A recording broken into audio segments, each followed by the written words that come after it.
Welcome to the Tool Hut channel. Today we have a 2010 Nissan Cube. The shop has replaced the transmission and have noticed that there's an update Pearl bulletin for the transmission control module.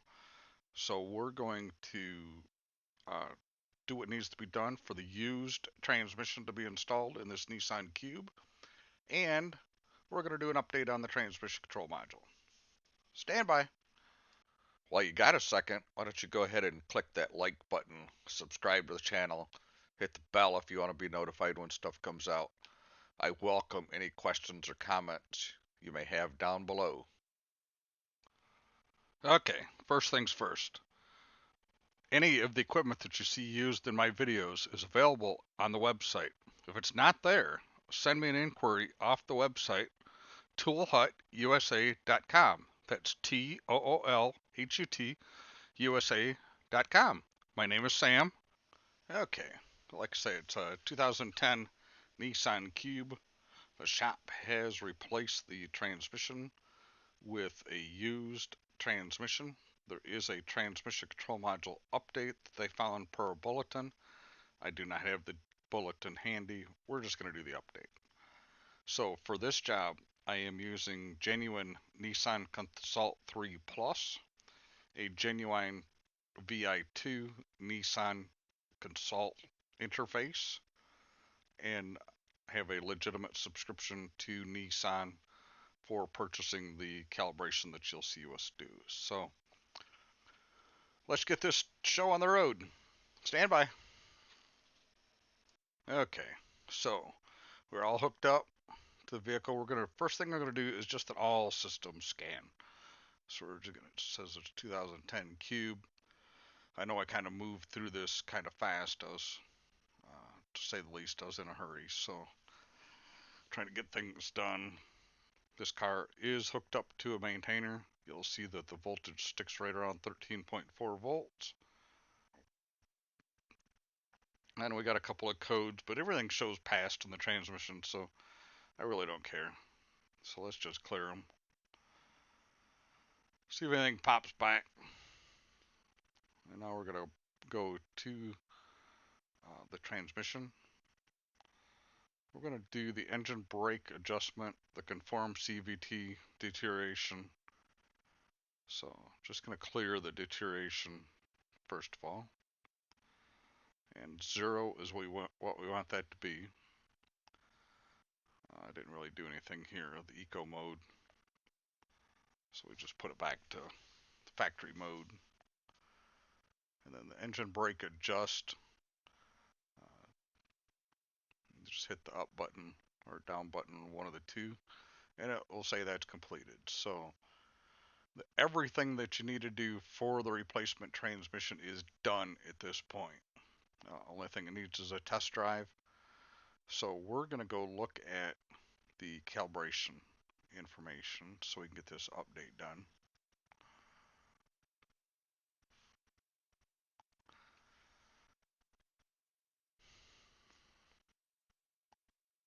So here's the calibration numbers. I'm not real sure what all this stuff means.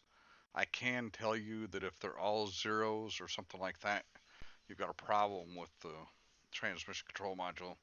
I have never myself seen it, but it's what I've been told. So I always just glance at them just to make sure everything's not all weird. So we're going to go up to the ECU identification now. And here's our number, the 31036 1 Frank Charlie 2 Apple. So we're going to go to NissanTechInfo.com, Nissan-TechInfo.com. Get my browser up here.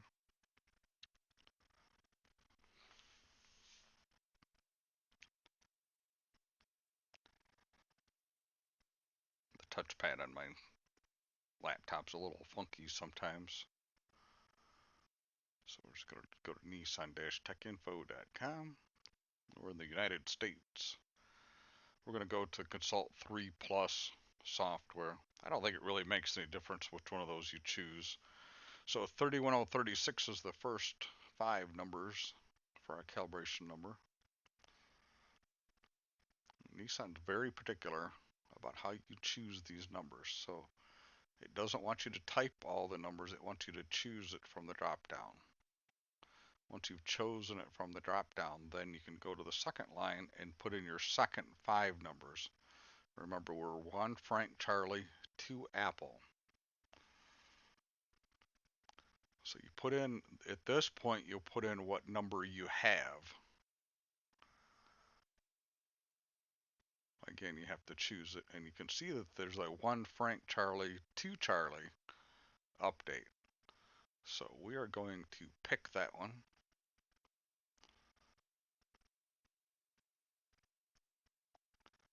Because it's the only choice we got. First thing I'm going to do, if you're smart with these Nissan files, you save them. You only got to purchase them once. I'm just going to look through and make sure that I don't have this one. I'm sure I don't. I don't think I've ever done a cube before. But I've got them kind of all over the place. So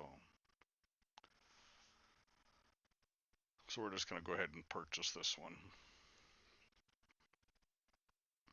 Like I say, you can save them. So you've only got to buy them once. I know the guys at the dealer don't have to buy them, but unfortunately, I'm not a dealer. Here it wants your username and password. I've covered that up because I don't want you to know what it is. How about that? And now that we've logged in, it does not save it in your cart, or not that I can figure out it doesn't. So you got to start over. Sometimes you got to hate engineers that build software engineers or website engineers, or it's got to be engineers because they got no common sense. If you're an engineer and you're easily offended, you're probably on the wrong channel. So there's that. So $30, 31 something with tax. Once you put in your credit card information, which I also didn't want you to have, you download the file. It goes to your download folder. I'm using Google Chrome as my preferred browser. So what we're going to do is we're going to save this file so we don't have to buy it next time.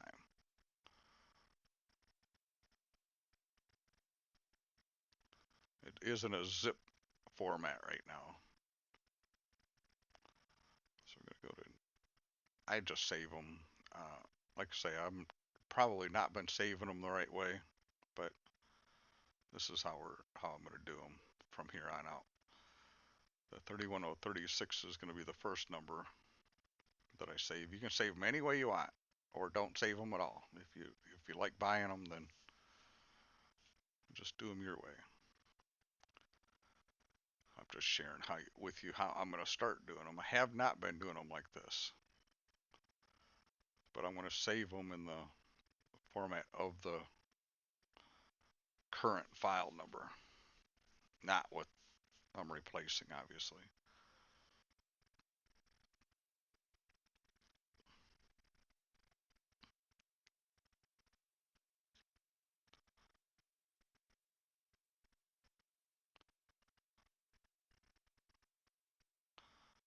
And go to our downloads folder and get that folder and bring it to this folder.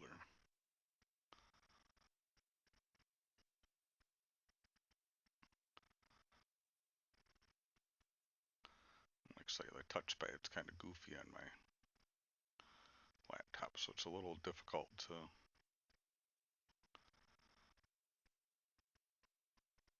get it, but you know,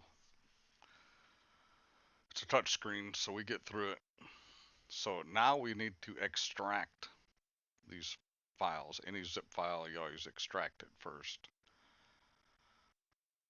Nissan's not real straightforward. If you read the PDF that's in here, it is pretty explanatory. I'm not going to say it's self-explanatory, but it does a pretty good job. You just got to read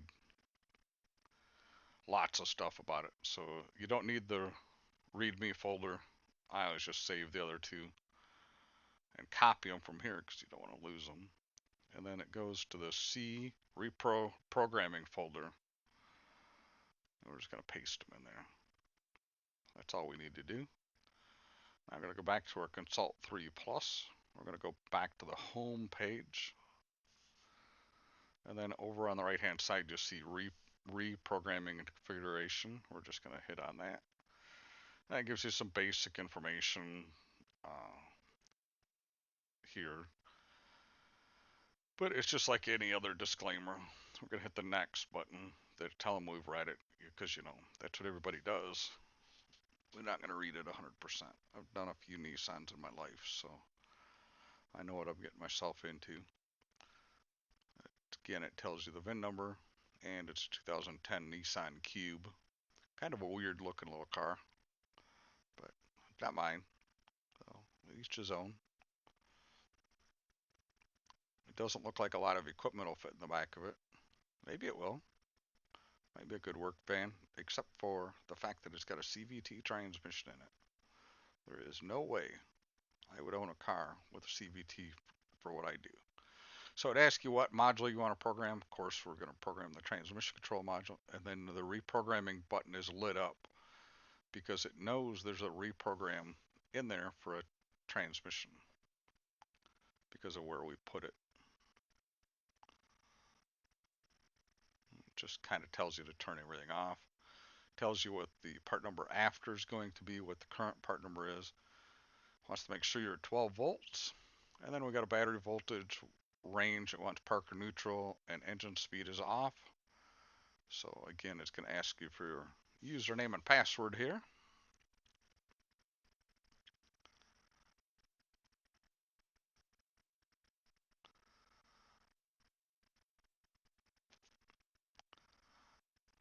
Putting your username and password. Can't have mine. You've got to use your own. I know. Kind of weird, isn't it? Anyway, once you get back to the page, it automatically starts programming. There is nothing else to push. So be aware that once you have put in your username and password, you come back here and it is programming the module that you have chosen to program. Whether you were ready or not, here it comes. I have sped up this part of the process. It kind of goes in bits and pieces here. Again, I'm using a genuine VI2. I do not have the new VI3 yet. I guess they've been on back order forever, so I have one someday. Not super important at this point in my career, but as soon as they come available, I'll probably be ordering one here pretty soon. I like to have the latest and greatest.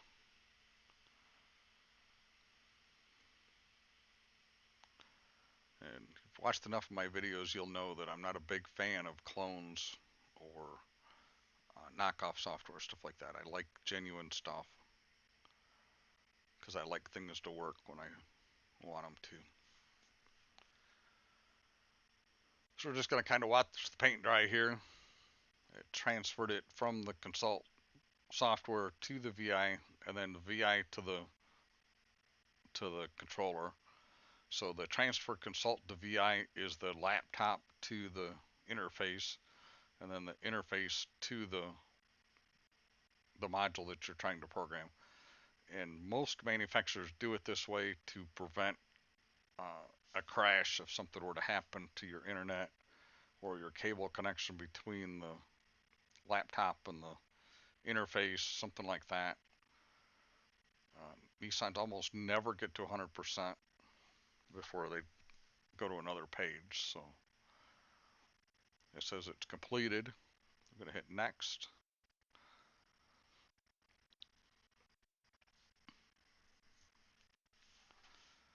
This is one of the advantages of using the genuine Consult versus the Consult 3 R2R softwares coming up here. I'll show you what I mean.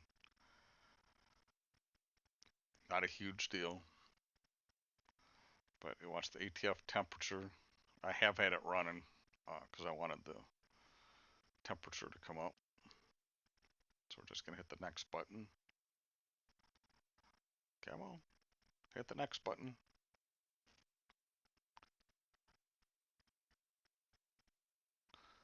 I do like at the top of the screen there, they give you the 15 out of 17. So it wants the key off, then on, then off again in 10-second increments. With the R2R software, it does not do this animation for you. Not that it's a big deal, because you can obviously set a stopwatch and do it yourself. But it is kind of nice having the Consult 3 Plus software and the genuine interface and be able to do this part of the job.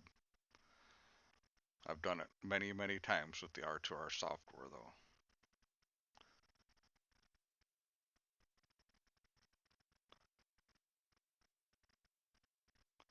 Alright, so this is next to go to the next operation. And this one's kind of interesting. It wants the shifter in the P, and then you got a park, reverse, neutral, drive, park, just to kind of confirm that the dash says what you need it to do. So we're just going to hit next. It wants the key on and off a couple of times here again.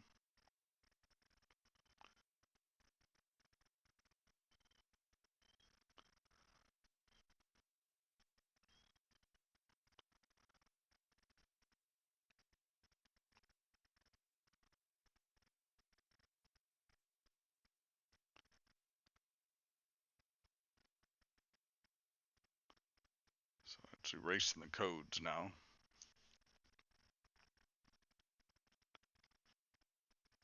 It says we're 18 out of 19 operations. Now you notice that the big number keeps changing. But anyway, we're getting close to the end here. So it shows you that the part number after programming, before programming there, that's your final page. This is your print for the customer. This is what I call the money page. So this means we're done. All right, thanks for watching and have a great day. While you got a second, why don't you go ahead and click that like button, subscribe to the channel, hit the bell if you want to be notified when stuff comes out. I welcome any questions or comments you may have down below.